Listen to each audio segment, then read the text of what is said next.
Hello guys, नमस्ते, welcome. आप लोग कैसे हैं? उम्मीद करती हूँ कि अच्छे होंगे, मस्त होंगे, स्वस्थ होंगे। बहुत दिनों से सोशल मीडिया पे मालती चौहान को लेकर के कुछ बातें चल रही हैं कि मालती चौहान ऐसी थी, मालती चौहान वैसी थी, उन्होंने गलत किया। लेकिन जब बेचारी ज़िंदा थी तब पर भी लोगों ने उसको गाली दिया, और आज वो इस दुनिया में नहीं है फिर भी उसको लोग गाली दे रहे हैं। लेकिन मैं यही कहना चाहूँगी कि कहीं ना कहीं मालती चौहान की भी गलती थी। अगर वो उनकी इतनी अच्छी ज़िंदगी चल रही थी विष्णु राज के साथ, इतना अच्छा वीडियो भी बना रहे थे। चलिए, जो भी पति पत्नी में नोक झोंक होते रहते हैं, लड़ाई झगड़े भी होते रहते हैं, लेकिन थोड़ा सी ये गलती कर बैठी कि अगर एक म्यान में दो तलवारें तो कभी नहीं रह सकती हैं। और ये विष्णु राज के साथ तो चलिए ये पति थे, लेकिन ये जो है कि अर्जुन, शायद वही कह रही थी कि मैंने अर्जुन को राखी बांधा था, वो मेरा भाई है, मैं उसको भाई जैसा मानती हूँ। तो भाई से प्यार ऐसा वाला कैसे हो गया? भाई तो भाई होता है, भाई के लिए दूसरा प्यार होता है, पति के लिए दूसरा प्यार होता है। जब पति वाला प्यार अगर भाई के साथ होने लगेगा तब तो गड़बड़ हो ही जाएगी। और ठीक है, अगर मान लीजिए गड़बड़ हो भी गई, गलती मालती चौहान ने कर भी दिया, तो घर की बात को घर तक ही रखना चाहिए था, घर में ही सुलझाना चाहिए था, न कि सोशल मीडिया पे डालना चाहिए था।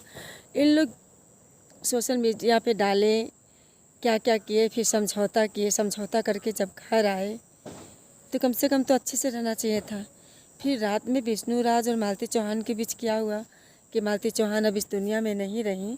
लेकिन मैं एक इस कांड के होने के साथ साथ मैं एक संदेश समाज में देना चाहती हूँ कि कोई भी पत्नी हो, उसको अपने पति के साथ वफादारी करनी चाहिए और पति को भी पत्नी के साथ। अगर कहीं बाई मिस्टेक हो गया तो दोनों को सूझबूझ से काम लेना चाहिए, न कि किसी की ज़िंदगी के साथ खिलवाड़ करना चाहिए।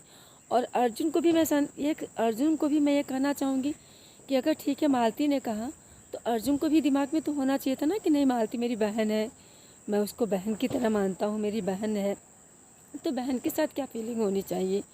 यहाँ पे अर्जुन ने भी गलती किया। अर्जुन भी शादीशुदा था, मालती चौहान भी शादीशुदा थी, विष्णु राज भी शादीशुदा थे।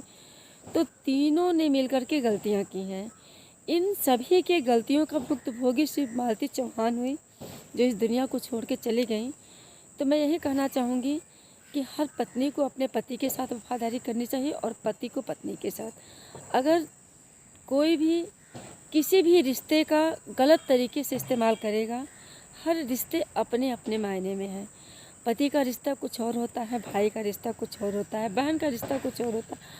अगर इन रिश्तों को एक ही तराजू में तौल दिया जाएगा तो समाज में गंदगियाँ फैलेंगी और समाज इसी तरह भ्रष्ट होता रहेगा। और मालती चौहान जैसी यूट्यूबर, अच्छी यूट्यूबर थी, बढ़िया काम कर रही थी, लोग उसके बहुत से भारे फैन थे, लेकिन आज बेचारी इस दुनिया में नहीं रही, चली गई, मर गई। तो मैं यही कहना चाहूँगी कि मालती चौहान को भी अगर अपने साथ में हत्या की हो तो उसको नहीं करना चाहिए था। अगर विष्णु राज से मारे हो तो विष्णु राज को भी नहीं मारना चाहिए था। गलतियाँ किसी से भी होती हैं, हर समस्या का समाधान होता है। समाधान किसी की ज़िंदगी के साथ नहीं होता है कि उसकी ज़िंदगी को ख़त्म करके समाधान कर दिया जाए। और कुछ लोग ऐसा भी कह रहे हैं कि उन लोगों ने अपने यूट्यूब पे पैसा कमाने के लिए, व्यूज़ कमाने के लिए ऐसा किया। तो अगर उन लोगों ने ऐसा किया तो उसका भुक्तभोगी कौन हुआ? गलत तरीके से कमाया हुआ व्यूज़, गलत तरीके से कमाया हुआ पैसा भी साथ नहीं देता है। इसलिए थोड़ा ही खाओ, शांति से रहो, सुकून से रहो। मैं यही कहना